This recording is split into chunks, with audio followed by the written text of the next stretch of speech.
341 और 341 और 42 में भी जो है आप अगर पढ़ेंगे तो ओबीसी के लिए वही बात लिखी गई है। 340 है सर ओबीसी की। हाँ 340 भी अगर 40-42 तो एससी के बारे में। हाँ एससी और एसटी के बारे में है तो आप सुनना पड़ेगा आपको। आपको क्या सुनना पड़ेगा? आप लोग को जब वो मोदी को दिखाना होगा, बीजेपी वालों को बड़ाई करना होगा तो आप लोग तो खूब पत्रकार लोग खूब वाहवाही उनको करते रहते हैं। इसमें मोदी जी कहाँ से आ गए? तो नहीं आप लोग को तो आदत बनी हुई है ना। 65 पन्नों की जजमेंट भी 565 पन्नों की जजमेंट पड़ी, 565 पन्नों की जजमेंट पढ़ी एडवोकेट साहब। अरे वो सब वो गधे की तरह लिखा हुआ है। क्या पढ़ना है उसको बताइए, एक पेज बता दीजिए। क्या पढ़ना है उसको? आपने पढ़ा? क्या पढ़ना है उसको? आपने पढ़ना है क्या? अनर्गल पढ़ा? जो गवई साहब ने लिखा वो पढ़ा? उनको जो है जजमेंट करने के लिए बैठाया गया है ना, जजों को जजमेंट करने के लिए बैठाया गया है। लिख कर ही देगा ना जजमेंट नहीं दे रहे हैं। जजमेंट तो लिख कर ही देगा ना सर। जजमेंट तो लिख कर ही देगा सर। जजमेंट तो लिख कर ही देगा सर। जजमेंट संवैधानिक नहीं है। क्रीमी लेयर की बात ही नहीं की गई है। क्रीमी लेयर की बात नहीं की गई है। आप फिर आप गलत बोल रहे भाई। सही में आप लोग बीजेपी के एजेंट है क्या? मुझे समझ में नहीं आ रहा है। बता दो या मोदी की तरफ से पैसा मिलता है क्या आप लोग को? महोदय जितने खबर लिया गया आपके चैनल के माध्यम से सारी खबर चलनी चाहिए। चलेगी 1% भी कट चलेगी। ये भी चलेगा कि आपने 10 साल का रिकॉर्ड नहीं बताया, गुरनाम की रिपोर्ट नहीं बताया। दोस्तों नमस्कार, मैं विकास, आप देख रहे हैं जस्टिस इंडिया और एडवोकेट AK अम्बेडकर मेरे साथ मौजूद हैं। बिहार के और वर्गीकरण पे बात करेंगे क्योंकि तमाम पार्टियां हैं जो वर्गीकरण का विरोध कर रही हैं, चाहे वो बहुजन समाज पार्टी हो, आजाद समाज पार्टी हो, और बहुजन मुक्ति पार्टी का क्या स्टैंड है, वामन मेश्राम जी का क्या स्टैंड है, जानने की कोशिश करेंगे। जी एडवोकेट क्या कहेंगे सर, वामन मेश्राम साहब का क्या स्टैंड है इस पूरे वर्गीकरण? अब वामन मेश्राम साहब का क्या स्टैंड है वो तो उनसे पूछना पड़ेगा। ठीक है, अब हाँ हमसे पूछे कि आपका इस पर क्या कहना है, क्योंकि हर व्यक्ति का अपना अपना स्टडी होता है, अपना अपना ओपिनियन होता है, अपना अपना विचार होता है। अब जहां तक अगर मेरी व्यक्तिगत राय है तो मैं संविधान को जब पढ़ता हूं और संविधान को जब देखता हूं तो उसको देखने और पढ़ने से पता चलता है कि साफ साफ शब्दों में भारतीय संविधान के अनुच्छेद 15(4) में साफ साफ शब्दों में लिखा जा रहा है कि शैक्षणिक और सामाजिक दृष्टिकोण से जो पिछड़े हुए लोग हैं वो प्रतिनिधित्व के हकदार हैं। तो जब सामाजिक और शैक्षणिक दृष्टिकोण से पिछड़े हुए लोग जो हैं और जिनके साथ में छुआछूत का व्यवहार सदियों से होता आता रहा है वो लोग रिप्रेजेंटेशन के हकदार हैं। अब उसमें कहीं पर आर्थिक आधार पर नहीं लिखा गया है तो क्रीमी लेयर का कोई मामला सामने नहीं आता है। और क्रीमी लेयर की बात अगर सरकार करती हो या क्रीमी लेयर की बात अगर संसद के अंदर बैठे हुए प्रतिनिधि करते हैं या सुप्रीम कोर्ट करती है, ये सारा के सारा अनलीगल मामला है और असंवैधानिक है। ये फिर कहा जा सकता है कि सरकार और कोर्ट, सुप्रीम कोर्ट मिलकर ये तानाशाही करने की काम कर रहे हैं और संविधान की जो मूल आत्मा है उसको दिन दहाड़े हत्या किया जा रहा है। कौन से आर्टिकल के थ्रू? आप अनुच्छेद 15(4) में अगर पढ़ेंगे तो साफ साफ शब्दों में लिखा है, साफ साफ शब्दों में। अनुच्छेद 15(4) है, 16(4) है, ये अधिकार दे रहा है राज्यों को कि वर्गीकरण लागू हो सकता है। राज्यों का अधिकार नहीं दे रहा है, वो पूरे देश भर में वो लागू है। किसी पार्टिकुलर राज्य को नहीं कि ये राज कर सकती है ऐसा, ये राज कर सकती है ऐसा, किसी राज्य को आदेश नहीं दिया गया।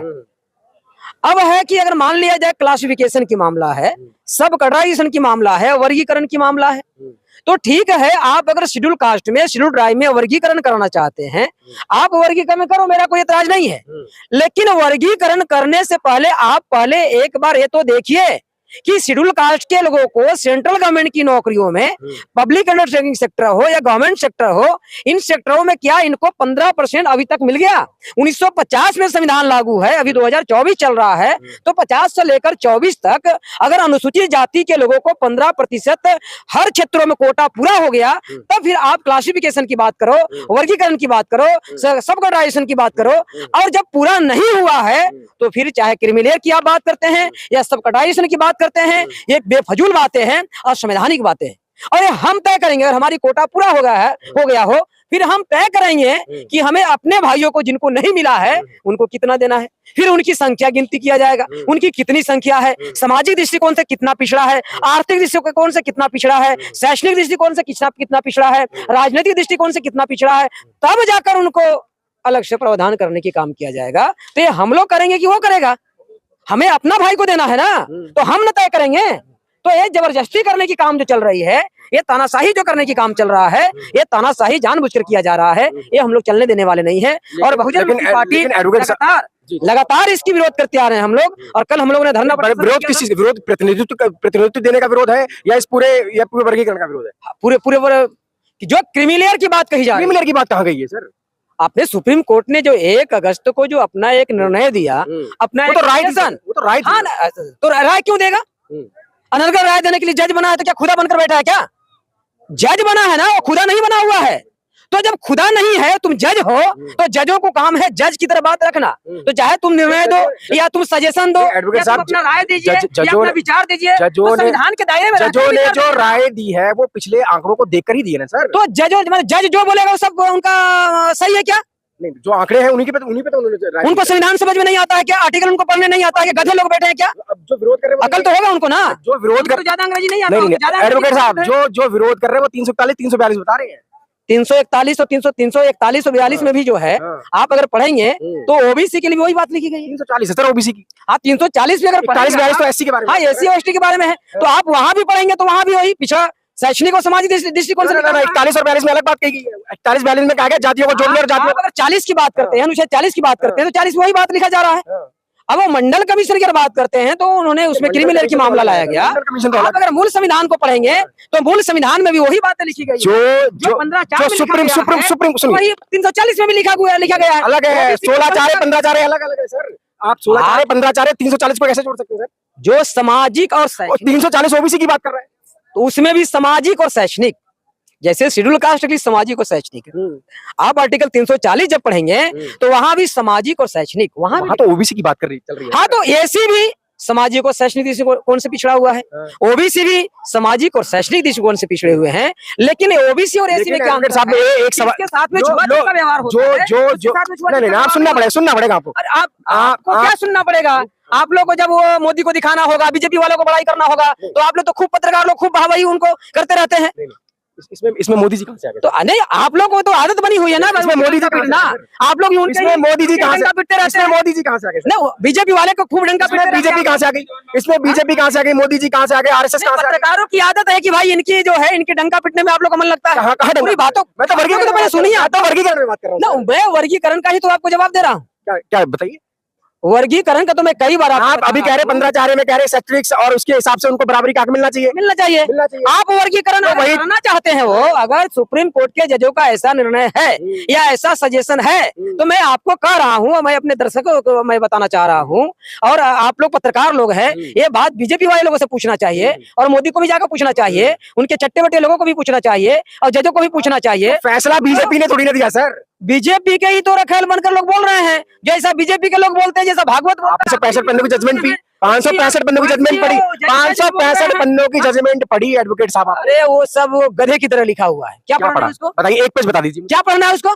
आपने पढ़ा? क्या पढ़ना है उसको? आपने पढ़ा? पढ़ना है क्या अनर्गल पढ़ा? जो गवई साहब ने लिखा था वो पढ़ा? उनको जो है जजमेंट करने के लिए बैठाया गया है ना, जजों को जजमेंट करने के लिए बैठाया गया है। लिख कर ही देगा ना जजमेंट नहीं दे रहे हैं, जजमेंट तो लिख कर ही देगा ना सर। जजमेंट नहीं जजमेंट तो लिख कर ही देगा सर। जजमेंट तो लिख कर ही देगा, लिख कर देगा सर जजमेंट। 10 साल का आंकड़े पता है आपको? 10 साल से जो बताइए, हम लोग को सारी बताइए, बताइए, बताइए। है। और भी आंकड़ा कितने है, आंकड़ा इसी आधार पर तो आज हम लोग बोल रहे हैं। आंकड़ा इसी आधार पर हम लोग जिंदा है, नहीं तो अभी तक तो 10 साल के आंकड़े बताओ। 10 साल के आंकड़े बताओ। अगर ये सही में वर्गीकरण करना चाहते हैं तो सबसे पहले अगर बीजेपी के लोग अगर ईमानदार हैं, फिर बीजेपी कहां से आ गई सर इसमें? इसमें बीजेपी पास अगर ना एडवोकेट साहब, इसमें बीजेपी कहां से? भाई अगर जजों के ये फैसला 1900 सर सुनिए ना 1995 से 2005 तक वर्गीकरण चला। 1995 से 2005 तक वर्गीकरण चला या नहीं चला? हरियाणा 1995 2005 तक वर्गीकरण 2005 तक चला है सर। 10 साल चला है। 10 साल के बाद हाईकोर्ट में गया ये चिन्मय ने इसको गैर संवैधानिक घोषित किया। जस्टिस चिन्मय ने इसको गैर संवैधानिक किया। जस्टिस गुरनाम की रिपोर्ट क्या कहती है? दूसरा मामला क्या बात कर रहे हैं आप? क्या बात कर रहे हैं? सारी रिपोर्टों को देखा गया उसमें? जस्टिस गुरनाम की रिपोर्ट क्या कहती है? पढ़िए, जस्टिस गुरनाम की रिपोर्ट नहीं आप ठीक से पढ़िए। अगर जस्टिस गुरनाम की रिपोर्ट चाहते हैं, जस्टिस गुरनाम की रिपोर्ट क्लासिफिकेशन करना चाहते हैं या सबकटाइजेशन करना चाहते हैं, शेड्यूल कास्ट के लोगों को कोटा पूरा हुआ या नहीं हुआ ये बताएं। है इनके पास आंकड़ा है जजों के पास? 15% सेंट्रल गवर्नमेंट के नौकरियों में है। क्या शेड्यूल कास्ट के लोगों को पूरा हुआ? और अगर पूरा नहीं हुआ तो फिर ये सब कटराइजेशन की बात कैसे कर रहे हैं, क्यों कर रहे हैं? तो ये सारे के सारे जाहिलियत है। इसलिए जब प्रेसिडेंसी भारत में चला करता था तो सर, जो इतनी सारी जातियां हैं, सुनिए चलो एक स्टेट ले लेते हैं। ब्राह्मण जजों के अंदर न्यायिक चरित्र नहीं होता। ये तो आज भी ब्राह्मण जजों के अंदर न्यायिक चरित्र नहीं है। वो न्यायिक चरित्र गवई करता साहब था, आज भी गवई नहीं है। साहब कौन है? अब गवई साहब का जाति क्या है मुझे मालूम नहीं है, लेकिन अगर गवई साहब एसी के होंगे या ओबीसी के होंगे तो हमारे मोदी भी तो ओबीसी के हैं। चल रहा है क्या? हमारे राष्ट्रपति महामहिम महोदय तो भी वर्गीकरण पे और राष्ट्रवासी हैं, लेकिन वर्गीकरण पे बात करो। आप जब मैं आपसे जस्टिस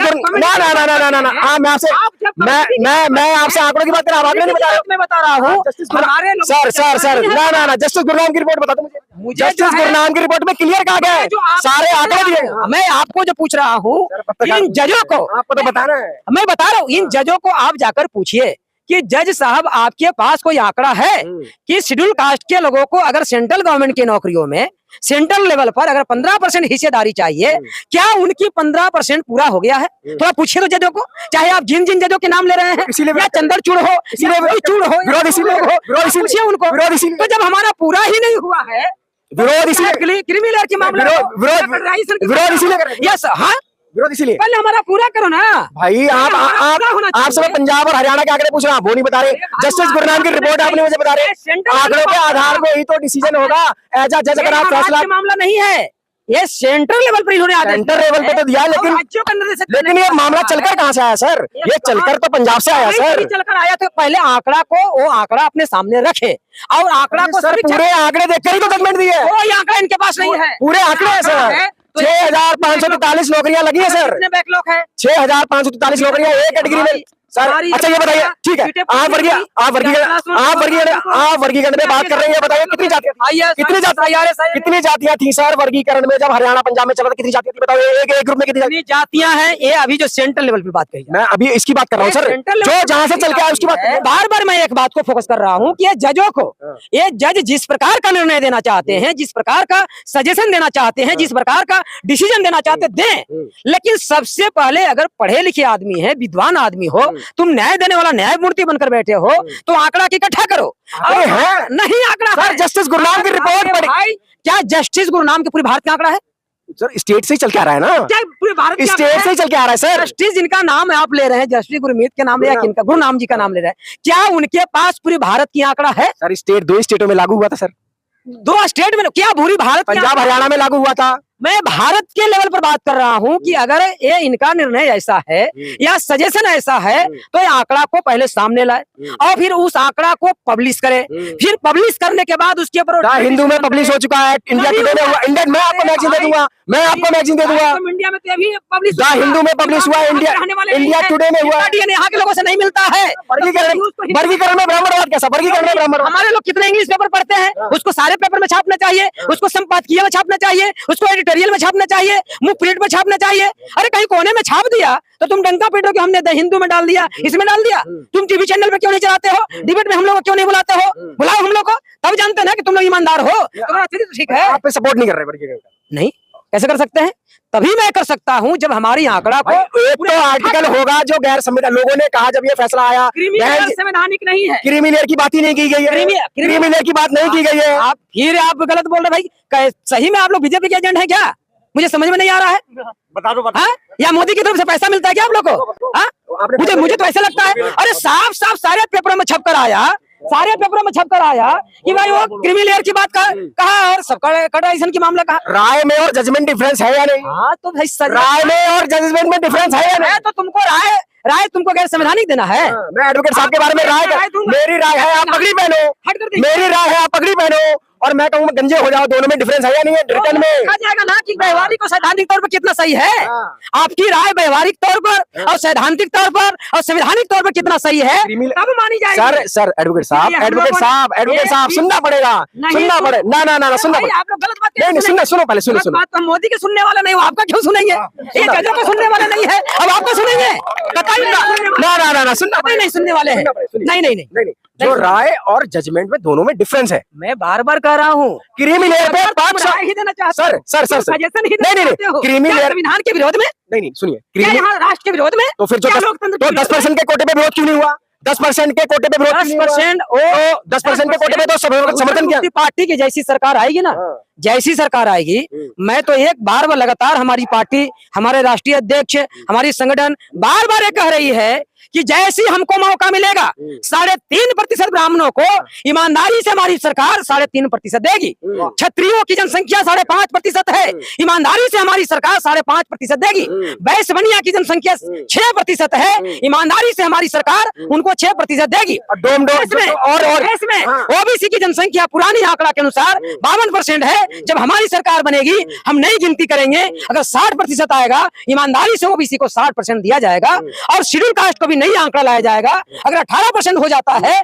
तो उनको भी 18% दिया जाएगा। दलितों की कितनी जातियों को रिजर्वेशन मिल चुका है अभी तक बताइए? सभी को। कितने को नहीं मिल रहा है? कितनों को? इसका जिम्मेवार कौन है? कितनों को? इस देश का बता दो, कितने लोगों को मिला? एक भी प्रधानमंत्री, कितने लोगों को मिला ये बता दो। एक भी प्रधानमंत्री अनुसूचित जाति कितने लोगों को मिला ये बता दो। ये तो ब्राह्मणों ने काशीराम साहब को नहीं बनने दिया।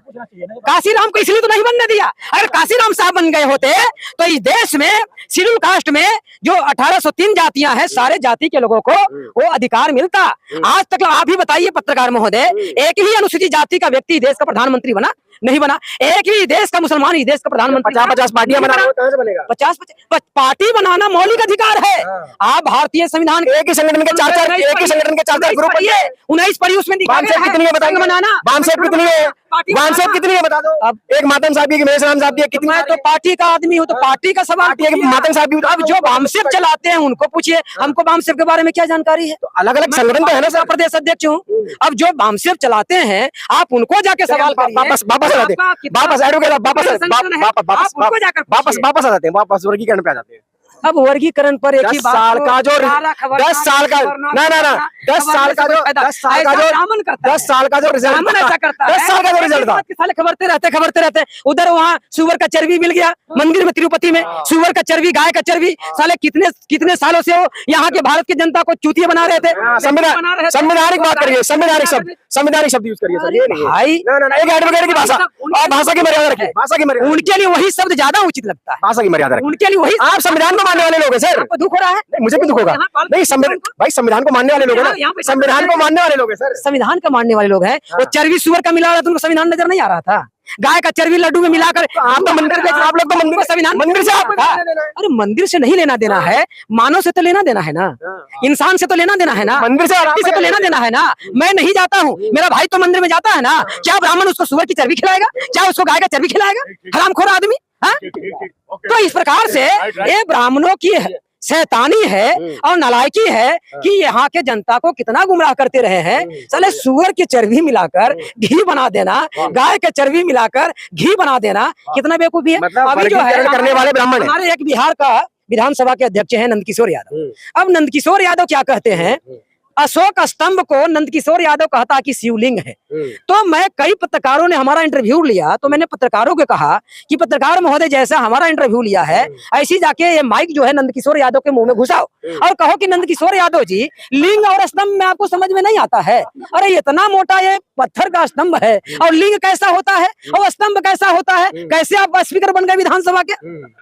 तो पत्रकारों को हमने कहा था कि जाके पूछो कि लिंग कैसा होता है और स्तंभ कैसा। मुद्दे से भटका रहे हो सर, आप मुद्दे से भटका रहे हो। मुद्दे पे बात नहीं कर रहे आप। देश की मुद्दे पे बात को समझा रहा हूँ। नहीं, मुद्दे पे बात नहीं कर रहे, की व्यवस्था को समझा रहा हूँ। चलिए, पत्रकारों की सबसे बड़ी कमी क्या है कि जो सत्ताधारी पार्टियां है ना, पत्रकार आपसे पूछ रहे हैं, आप जवाब ही नहीं दे रहे। पत्रकार आपसे पूछ रहे हैं, आप जवाब ही नहीं दे रहे। पत्रकार तो हम लोग से भागते फिरते हैं, आप जवाब नहीं दे रहे सर। पत्रकार भागते हैं, आप जवाब नहीं दे रहे सर।